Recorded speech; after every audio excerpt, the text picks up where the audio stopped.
Welcome to the Self-Publishing School podcast. This is the podcast to listen to if you're an aspiring writer or an author who wants to be more successful.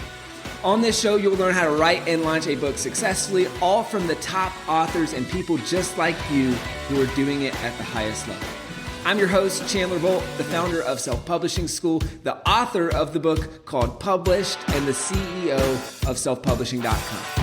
For free training on how to publish a book that sells 10,000 copies, go to selfpublishing.com/free training.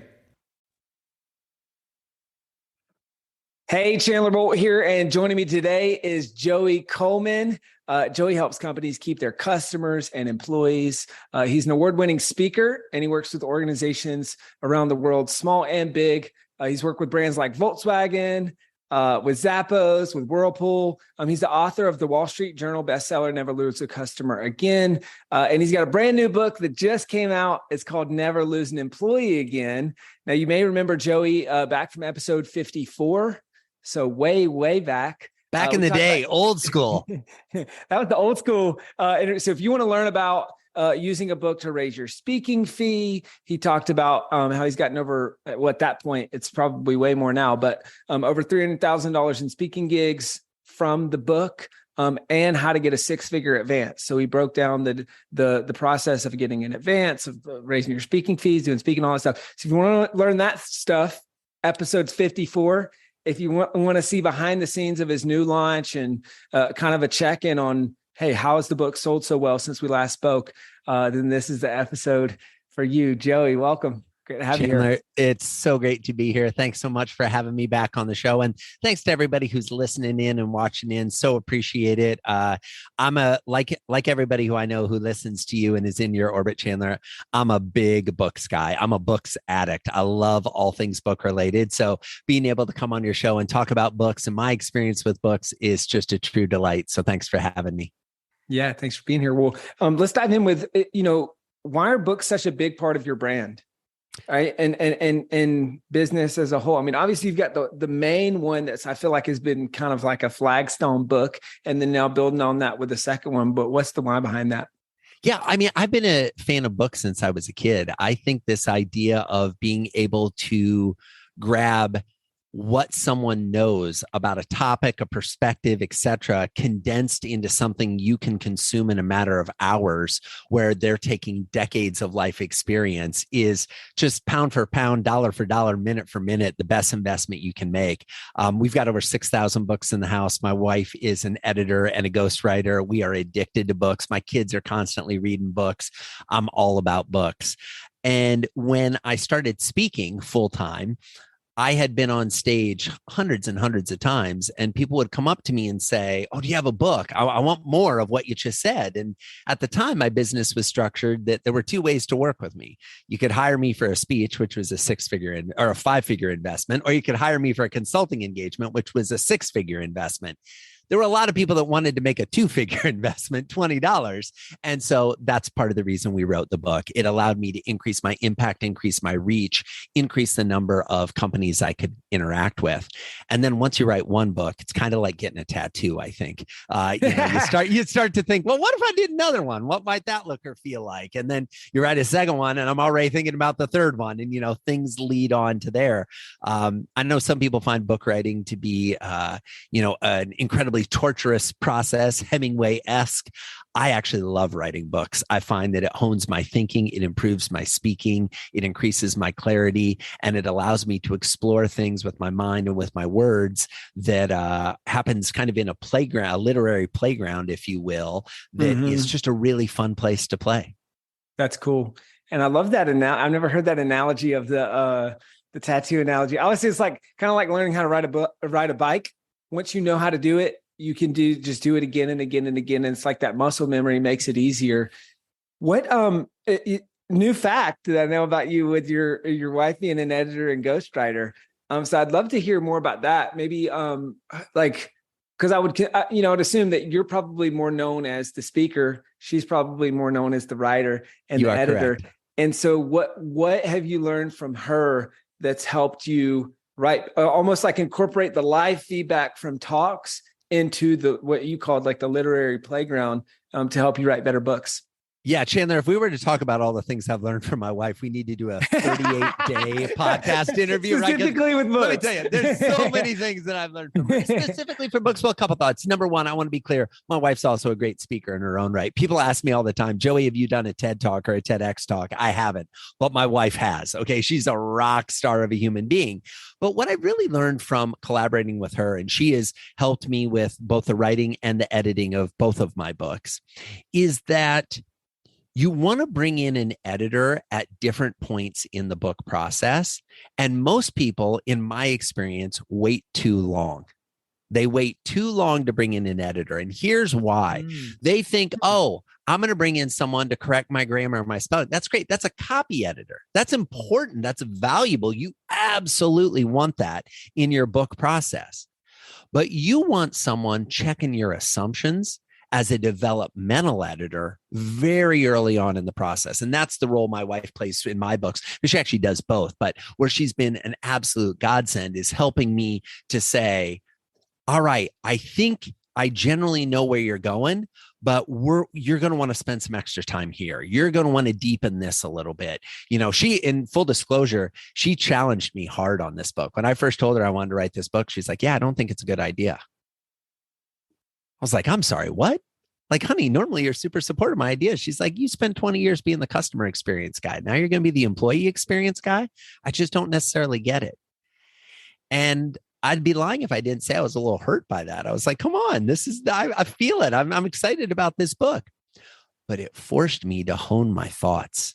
It forced me to really look in the mirror and see, is this a book I want to write, or is this a book I need to write? I don't know about you, Chandler. I know a lot of authors have books that they want to write.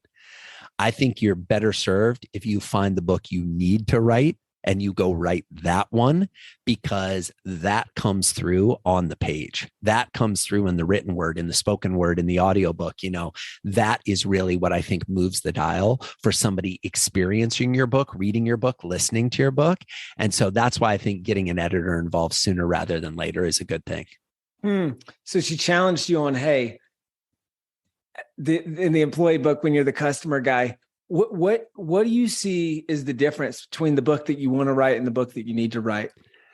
So I think the difference between the book you want to write is lots of writers are curious people.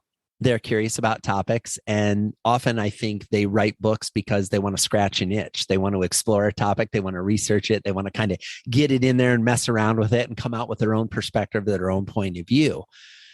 To your point about riding a bicycle, once you learn how to do that, you can do that pretty much with any topic. You know, you could take a really good writer and say, hey, I want you to write a book about the seashells that you might find on a beach in San Diego. And they can put together a book that addresses that. But how many people are looking for a book about the seashells you might find on the beach in San Diego? Not a lot, right? Mm-hmm. So when I talk about the book you need to write, I'm talking about the book that is going to compel you to be writing every day. The book that is going to compel you to challenge your own thoughts. The book that's going to compel you to make a statement. I love that so many books are being written these days. I think it's great. I think it is good for our society as human beings to have more knowledge being put down on paper to ideally stand the test of time, or put into the airwaves in an audiobook, or put down in digital ink on a Kindle or a Nook. The challenge I have with many books, and I say this respectfully because I know writing a book is hard, but most books don't actually have a point of view. They're just kind of a rehashing of other things you probably read somewhere else. I like to write books and I like to read books that challenge my assumptions. One of my goals for this book was to seed it with a number of sentences and one-liners and paragraphs that made people go, what? What is this guy talking about? What? This feels different. Yes, because that's where we get growth. That's where we get development. That's where we get the expansion of the human consciousness, as opposed to just reiteration of things we already know. Well, that's a great point, because I mean, I feel like that's what you did really well with the first book. Is you did this a similar thread of like things that jump off the page, and this feels different, right? And I feel like you wrote a really engaging book that people got value out of, but then there was also like shareables, kind of like you're saying, which I'm assuming kind of the point of some of those quotes and one-liners too, is there's the shock factor, but then there's also the share factor. And so can you speak to that? Like, what are your tips for people who want to write a compelling, engaging, like better book that is also shareable? Well, when it comes to shareable things, I turn to my good buddy Clay Hebert, who coined this phrase called the portable story. And the idea is if somebody reads your book and they go to a cocktail party and somebody says to him, "Hey, what are you reading these days?" Number one, they're going to be able to remember the title of your book. They're going to share that. And then if they say, "Well, what's it about?" They're going to have one story that they can share that makes that person go, "Oh, I got to read that book. That sounds good. That sounds interesting." So one of the things I try to think about when structuring my books and also doing the research for my books is, where am I embedding potential portable stories? Little case studies, I'm big on case studies, as you know, Chandler, from my first book. My first book had 46 case studies, okay, that made the book. This next book has over 50. My goal was to top. I need to have more case studies. It's the second book, right? Sophomore album, you got to have more songs, cowbell. Right? Exactly. Even bigger, better, right? More case studies. And this one includes case studies from all 7 continents. I think I'm actually the first business book to ever be written that has a case study from all 7 continents. But that's beside the point. The moral of the story here is to create those type of portable stories that people want to talk about, they have to talk about, and to give people the chance to be contrarian. So like, for example, one of the things that I share in the book that especially HR folks, when they hear this, so the new book's called Never Lose an Employee Again. It's all about creating remarkable employee experiences. So a lot of HR folks have kind of read the book already and are looking at preview copies and giving me feedback on it and that kind of thing. One of the things I say in the book is you should give candidates the questions that you're going to ask them in the interview in advance of the interview. Now, folks, if you're just listening, Chandler's got kind of a little bit of a stunned look on his face. He's like, wait a second, what? Why am I going to give the questions to the candidates before the interview? That doesn't make sense, Joey. Well, here's the thing. I like to have the interview and the conversations I'm having with a candidate as closely resemble what their time as an employee is going to look and feel like as possible. And there's no way I'm sending a brand new employee out to meet with a client without briefing them on who the client is, the type of topics we're going to talk about, some of the questions they might be asked, some of the answers I hope they give. Why are we creating this fiction with our new employees coming in that like, hey, I'm going to try to snowball you with some questions that you don't know, and let's see if you rise to the level of being able to answer them. And then we roll out some of the most pathetic, boring questions that are ever asked in an interview. Things like, tell me about a time where you made a mistake and you figured out a way to make it better. Tell me your greatest strengths and weaknesses. What's your goal for where you'll be 3 years from now? Okay, these are lazy questions, folks. I'm sorry. And if you ask any of these in your interviews, I apologize. But we've got to do better. We've got to be more interesting, more exciting, because what I want to see is, how does this employee react to things they don't know? How does this employee react to the kind of questions that dive a little deeper? Let me give an example. One of my favorite questions that I came across, this isn't mine, I came across in the research, but I feature it in the book, is think of your computer at home and all the browsers, the browser tab windows that you have open. What are those on pages of and why? Tell me about that. Now, what immediately happens is somebody goes, one of two things. Actually, I only have 3 browser windows open on my computer at home. It's this one, and this one. Other people are going to say, oh my gosh, it's such a problem. I like have 700 browser windows open at any given time. It's about this, about it. You learn more about how they think about organization, the consumption of information, going back to resources, exploring new resources. That question unlocks a ton of things about who that person is as a human being in a way that is going to give you much more insight than me saying, so Chandler, tell me how you think. That's a very difficult question to both ask and answer. Whereas, tell me about the open browser tabs on your computer. Now we've got something that we can dig into a little. I like that a lot. You talked about case studies, and it's, I didn't even think about this until you're saying it, but that is, I feel like in some ways, a secret sauce of yours. And just thinking about, I mean, I guess I probably should have given this context at the top of the interview, but I mean, I think that Never Lose a Customer Again is one of the best books, especially on customer retention. And like, our customer success team and product team has read a bunch of books on this stuff. And this one just rises to the top. We did it as a company book club, Joey was kind enough to come in and also do some Q&A with the team. Like the team loves this book. It's like one of our core readings when we hire people on the customer success and product side of the business. And so it's an amazing book. Highly recommend it. Buy it.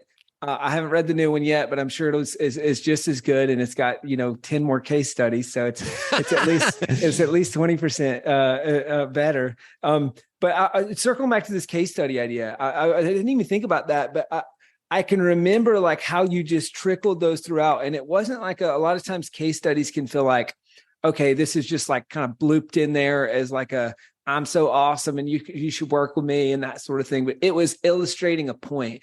And so can you teach maybe first off, why are case studies so important to you inside the context of a book? And then how do you do that in a way where they add to the book and not just feel like it's like an extra thing or a random inclusion?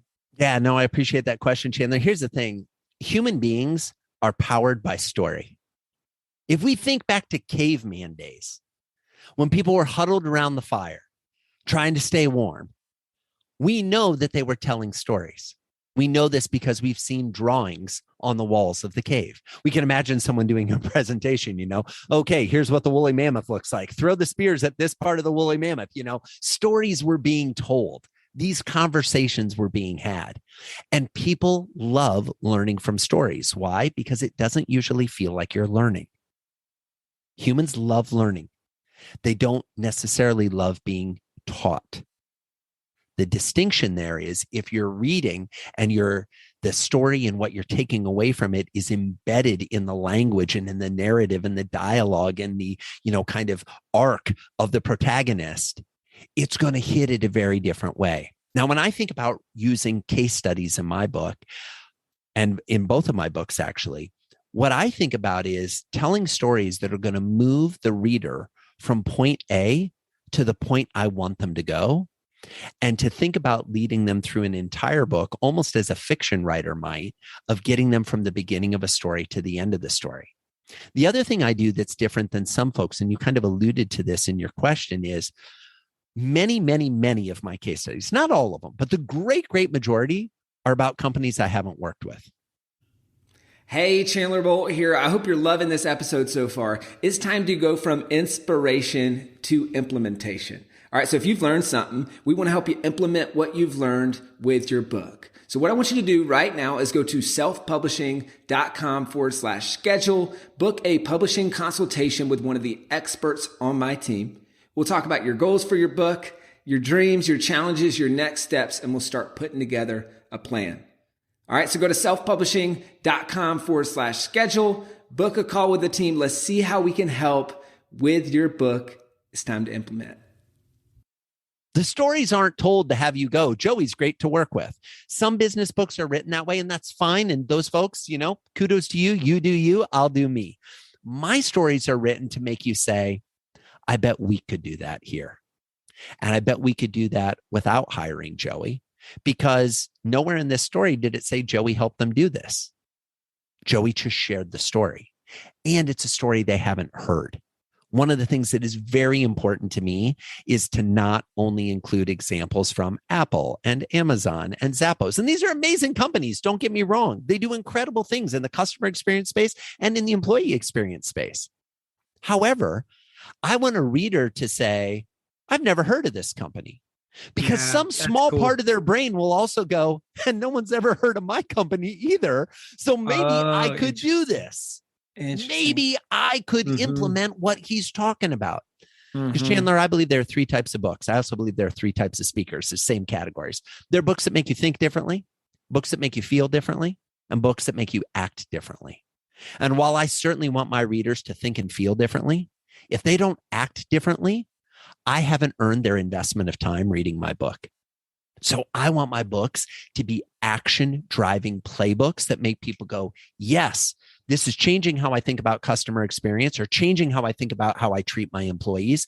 This is changing how I feel about the responsibility I have to the people I serve. But more importantly, it is calling me forward. It is propelling me to take action and be different tomorrow from who I was today, to do it better, to do it more thoughtfully, to build personal and emotional connection, to take it to the next level.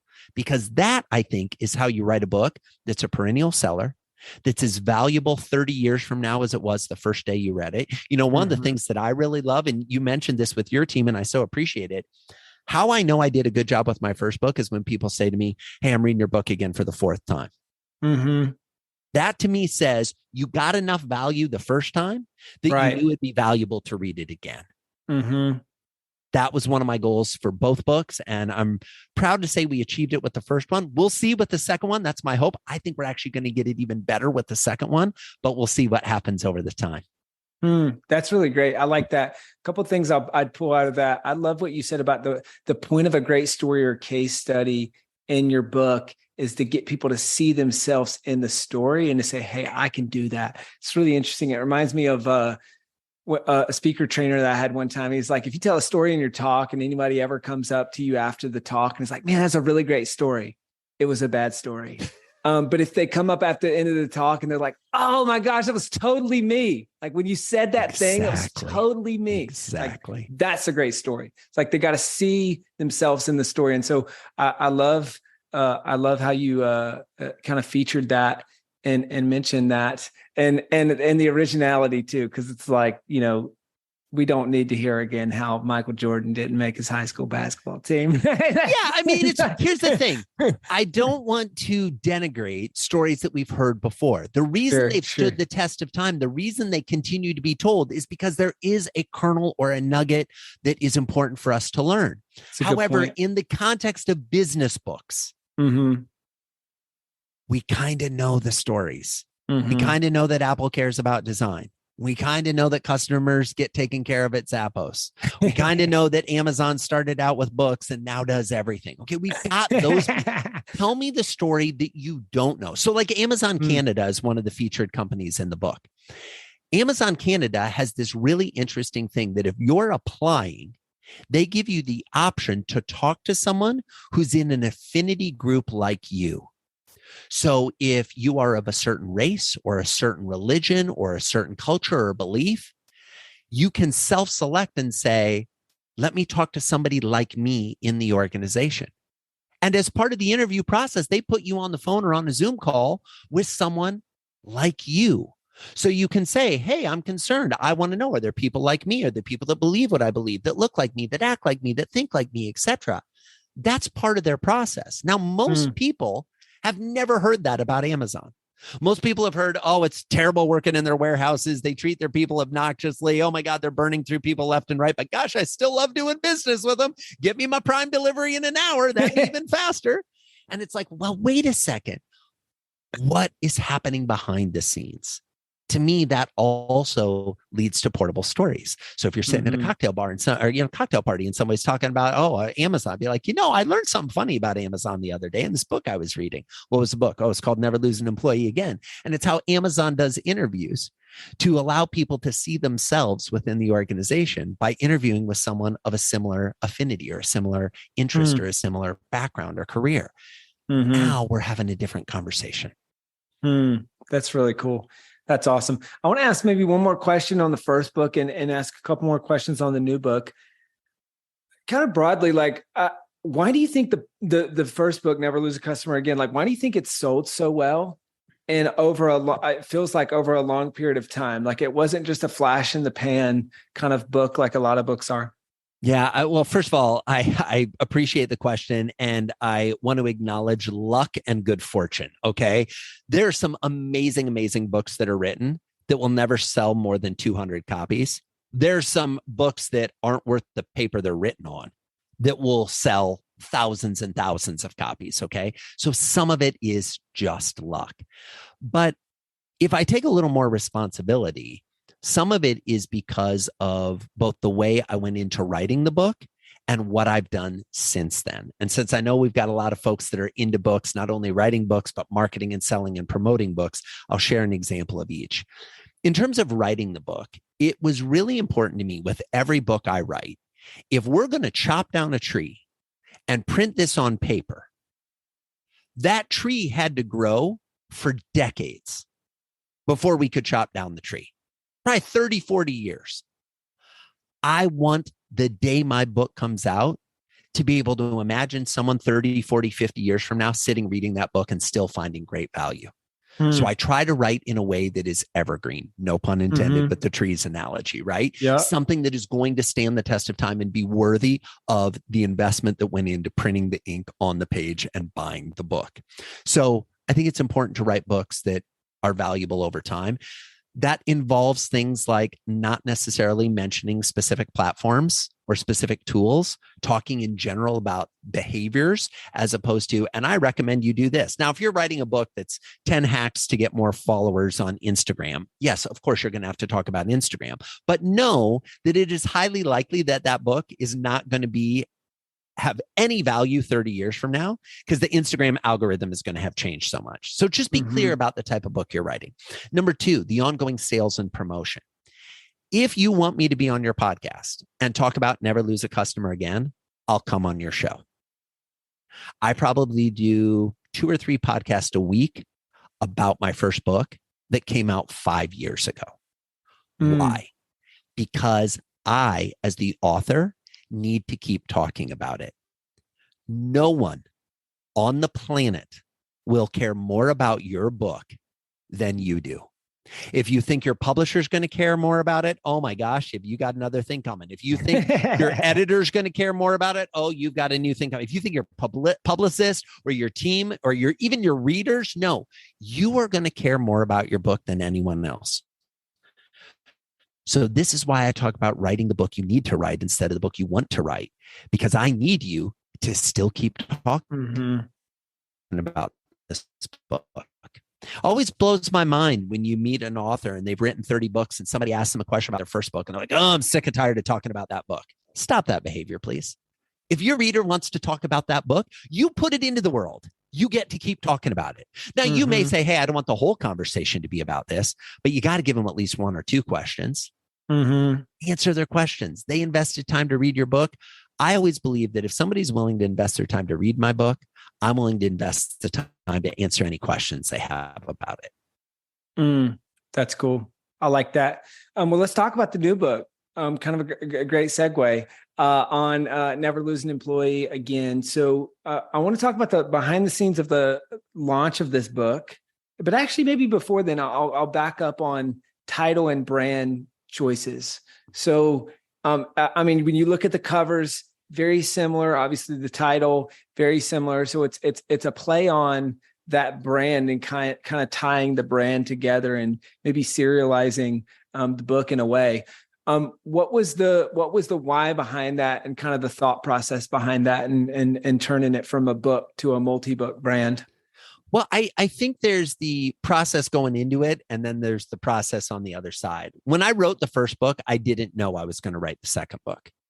I knew that employees were a part of the customer experience because you can't deliver a great customer experience unless you have great employees. Doesn't work. Who's going to deliver the experience? So I knew that employees were a part of the story, but I wanted the first book to really focus on the customer side. As time went on after the first book came out, I realized that I couldn't be saying to these folks, hey, go create remarkable customer experiences without also telling them how to get great employees who could deliver those. And so I actually see the books as siblings. I'm not currently seeing them as a whole family or a series. I'm just seeing them as a brother and a sister. That's it. 2 siblings. One that's focused externally on the experiences you create for customers, one that's focused internally on the experience you create for employees. So when it came time to do the title for the book, the cover of the book, the layout, the chapter structure, it made sense to have them feel related. I also realized that in terms of the internal structure of the book, I talked in my first book about the 8 phases of the customer journey. And one of the first things I did when I was getting ready to write Never Lose an Employee Again is I took the manuscript from the first book. I did a find and replace for everywhere that I had said customer and replaced it with employee. And then I read the whole book and it worked. And I said, okay, I'm on to something. Now, then to be clear, I erased it. Okay. I didn't just find and replace and book number 2 ready to go. No, I erased that, but I had the structure. I had the outline. I had the flow and I knew it worked. And so to me, that's why these two books work as companions. I didn't know I'd be adding the companion book at the beginning, but as soon as I started to play with it and realized that it was a companion book, I was like, okay, I need to make these flow and feed into each other.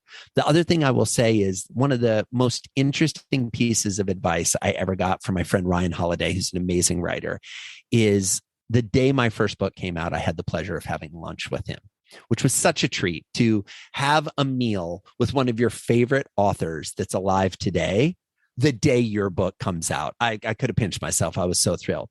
And during that lunch, I said to him, hey, Ryan, what is the secret to selling a book? You've sold millions of copies of your books. Any advice you have for me as a first-time author? My book's been out in the world for a couple hours now.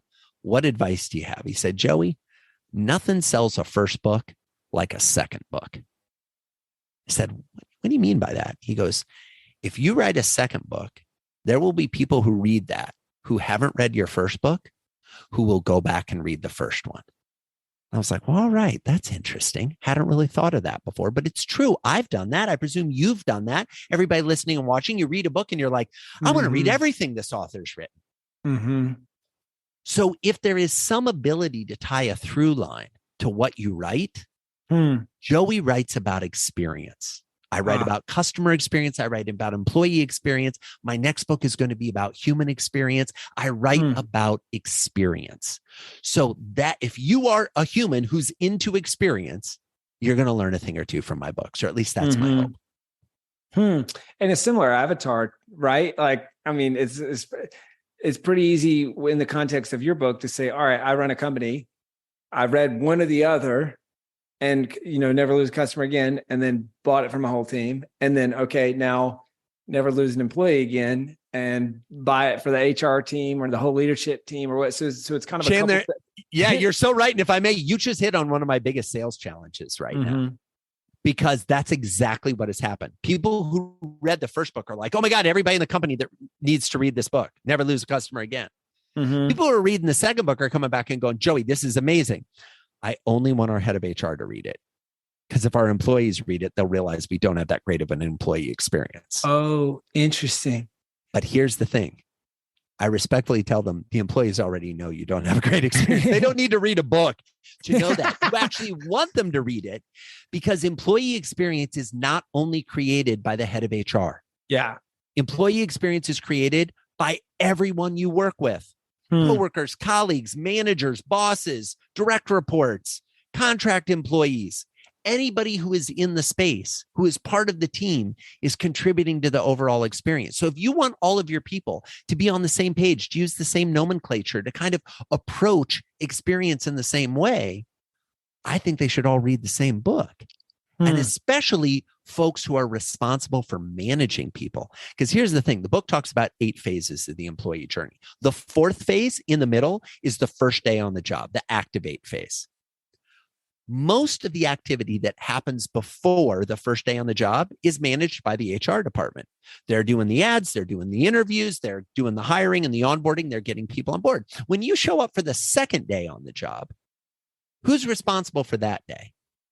Not usually HR. It's usually your manager. Yeah. So half the book is devoted to what happens that is under the purview of the manager, not the head of HR. So if your manager doesn't want to read the whole book, I would posit they should, because it'll give them contextualization. But if they're not willing to read the whole book, jump in and just start reading on phase 5, the acclimate phase, what happens on day 2 and going forward, because that's where it gets really messy and complicated, but it's also where all the gold and the possibilities lie of creating long-term engaged, retained employees. That's cool. That's cool. I want to dive into the launch just a little bit before we wrap. I think I saw this. I think you did a dual book launch, or like a launch party. We did a dual book launch Michael party. You're right. And yes, he's been on the podcast as well. One of the most successful self-published books of all time. Pretty incredible. Millions of copies self-published in the business space. Unheard of, right? Yeah. Pretty incredible.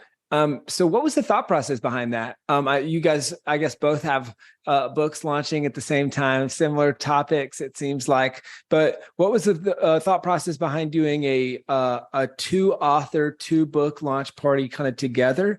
And then any learnings on the other side of things? Like, were you glad you did it? Not glad you did it? Like anything you change? Yeah, well, I'll lead with the punchline. I was thrilled that we did it. Okay. It was amazing. It happened literally 2 days ago when we're recording this. So I'm still feeling the afterglow. But here's what happened. Michael Bungay Stanier, amazing writer, amazing human being, reaches out to me. We had actually just met in January in person. We'd both been familiar with each other's work, but we had never met in person. We meet in January. Okay. And he says to me about 2 weeks after we met, hey, I see that your new book, Never Lose an Employee Again, is coming out the same day as my book, How to Work with Almost Anyone. They're both about workplace. They're both about experience. Yours is kind of a more structural, story-based. Mine is more of a question-based, how to help you navigate and facilitate those relationships. What do you think about doing a joint book launch party? Chandler, he wasn't at the end of that sentence before I was in. I was like, this just sounds fun. This sounds different. It sounds exciting. And he said, well, I'm in Toronto. I said, great, let's do the party in Toronto. Okay. Now, I live in the United States. I live in Minnesota, or as I like to call it, the Canada of America, right? So I gel with my Canadian friends. I feel good about Toronto. I've got a lot of friends and clients there. A lot of our mutual friends are based there. And so we said, great, let's do it in Toronto. Couple lessons learned. Number one, when you bring two authors' mailing lists together of their close and personal friends, you get a bigger mass of humans that might be able to come to the party. When those two authors have a Venn diagram where the overlap is about 50% of the invitees, you've got really cool energy. Okay. So even though we had not met personally, we had dozens and dozens of friends in common. So now we've created an event, which is going to be a pull for people that are going to be interested in it. Now I'm going to unpack pieces of this. Hopefully MBS doesn't mind that I'm sharing this, but I'm going to unpack it a little bit. We started talking about it, and he's all about the 2-hour party in the middle of the week. What do I mean by that? Well, most people are willing to go to a cocktail party or willing to go hang out at a book launch, but they don't want to get trapped somewhere on a school night or a weeknight for 5 or 6 hours. So we said, hey, this party's going to start at 6. It's going to end at 8. At 8:01, literally, we're kicking you out. Like it's going to be time to go. It's going to be 2 hours. You know it's going to end. Number two, we decided this isn't going to be a presentation party. This is going to be a party. We did 30 minutes of hors d'oeuvres and drinks. I did 15 minutes of content and facilitation. Michael did 15 minutes of content and facilitation. Then we went back to the party. So you weren't sitting there listening to somebody read chapters from their books for 2 hours or anything like that, right? Number three, everybody who came to the party got a book free. We thought about, do we want to sell books? And it's like, I don't want to sell books to my friends. I want to give them books. They're coming to the party. It's a party favor. We signed all the books. Why? People love books signed by the authors. So we pre-signed all of them. And then we also told people, hey, if you want it personalized, come up and we'll personalize it on top of it. But now you've got signed copies. We designed it in a way was to make it an experience, to make it fun, to make it interesting, to make it something that they would enjoy going to. So anybody out there that's thinking about doing a joint book launch party, here's what I would recommend. Find somebody whose book is similarly veined or topicked so that the people who are coming, because we know they're going to be interested in one topic, will necessarily be interested in the other. Find an author whose ideals, whose perspective, whose values you think align with yours, because it's a lot easier to plan a party with somebody who kind of has the same interest and the same approach than to plan it with some rando. And number three, I believe that having some type of a party is necessary. I will tell you, to be honest, Chandler, I didn't do this with my first book. I didn't have a launch party. The main reason I didn't is I told myself, well, I don't know who would come and it feels weird and I'm not even sure I want to do it. I walked out of that launch party like I was on cloud 9. Why?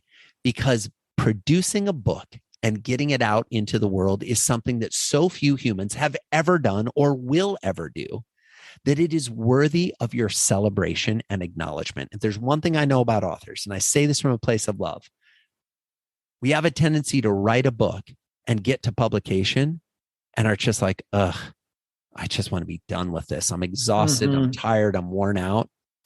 Take time to celebrate and mark the milestone of your book is in the world and that ideally, hopefully you're going to make an impact.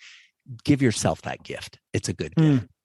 That's cool. That's really cool. And it's that's the weird thing about being an author is that oftentimes you don't get to actually, unlike a lot of other things, you don't get to actually experience the customer interacting with the product. and not that you totally do at a book launch party, but you at least get to see people with your book and it's topically about your book. And so it kind of feels like, oh, okay, this thing that I created and worked for so long, I can actually somewhat see the fruits of that and see it kind of out in the wild, which I think is a really beautiful thing. And I just earmark for folks as well. If you want to double click on book launch parties, check out the episode with Nick Gray. He's the author of the book, The 2-Hour Cocktail Party. And we went deep on, so it's funny. It's like, it sounded like I'm smiling. Michael read that book. And that's where he got the idea of the 2-hour cocktail party. So now we've come full circle. Small world, Michael read that book. Then when we were planning the party, he's like, hey, we're doing this 2-hour. I'd never heard of a 2-hour cocktail party. I was like, okay, that sounds good. What are we going to do? He's like, oh, here's the structure, and just followed the structure to the T that's outlined in that book. So I love that you just referenced that episode because 100%, that's a model. I'll have to text Nick and tell him if he doesn't already know, I'm sure he'd love to hear that. And I know he's got a goal of like getting people to host 500 cocktail parties or 500 people to host their first cocktail party or whatever. So that's one more. So check it. He's got one. He's got one from Joey and Michael, and it's maybe check 2 for the price of 1. So we got 2 for one night. That's awesome. That's awesome. Well, Joey, this has been so great, man. Where can people go to find out more about the book? Like, who's the book for a fit for? I know we've talked about that a little bit, but where can they go to get the book, buy the book, all that good stuff? Yeah. So let me preface this answer with something that I think every author should be thinking about. People consume books in different ways. Some people like the hardback.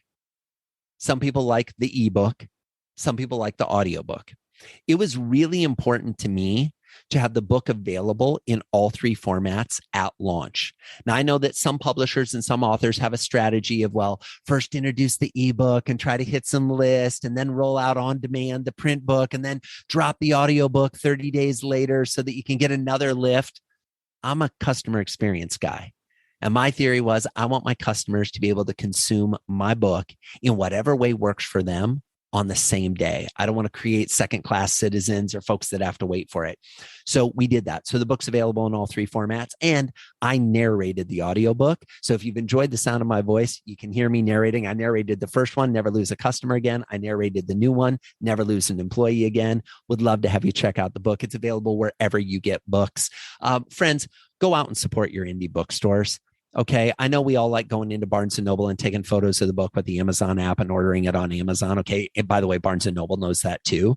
Go to the indie bookstores. They're the ones that are creating the opportunity for you to browse around, create some space. But if you want to buy from Amazon, that's cool too. I buy from Amazon as well. Wherever you like to buy books, go buy books. If you're interested in diving deeper into these conversations around experience, whether that's customer or employee with me, best place to find me is either on LinkedIn, just search Joey Coleman, and I promise you'll find me. The second one is to come to my website, joeycoleman.com. That's Joey, like a 5-year-old or a baby kangaroo, Coleman, Coleman, like the camping equipment, but no relation, joeycoleman.com. There you'll find information about both books. You'll find videos. You'll find links to my podcast, which is all about how to create remarkable experiences. So lots of information and content out there for folks to consume. And I'll just close by saying, Chandler, it was an absolute delight being back on the show. I appreciate everything you're doing to get great books into the world.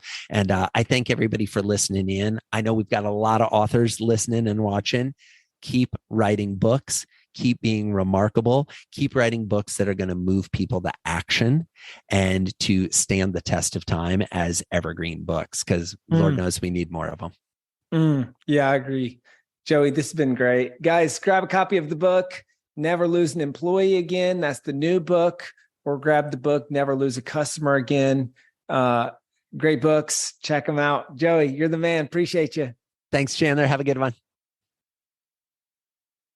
Thank you so much for watching or listening to this episode of the Self-Publishing School podcast. I know there's so many places that you can be spending your time. There's other podcasts that you could be listening to, YouTube channels that you could be watching. So thank you so much. It means the world. Now, I want you to do 3 things right now if you found this episode helpful. All right, number one, I don't know if you know this, but we've got a YouTube channel. It's a companion channel to this podcast. All the video versions of the episode are on the YouTube channel. So number one, subscribe to the YouTube channel. Number two, if you're listening to this podcast wherever, whether this is Spotify, Apple Podcasts, number two, I want you to subscribe to this podcast right now so you don't miss a future episode. And then number three, this is probably the most important, leave a review on the podcast. All right, reviews are super important and help the podcast get discovered by other people. So number three, leave a review on the podcast. Thank you so much. I'll see you in the next episode. If you're on the fence about scheduling a publishing consultation call with my team, maybe you're not quite ready for that, I've got some free training that I think will be really helpful for you. All right, all you have to do is go to register to sign up. Go to selfpublishing.com/free training. When you do, you're also going to get a free digital copy of my new book published. And on that training, you're going to learn the next steps, so how to implement with your book. So how to write, how to publish, how to launch successfully. So go to register right now at selfpublishing.com/free training. I'll see you there.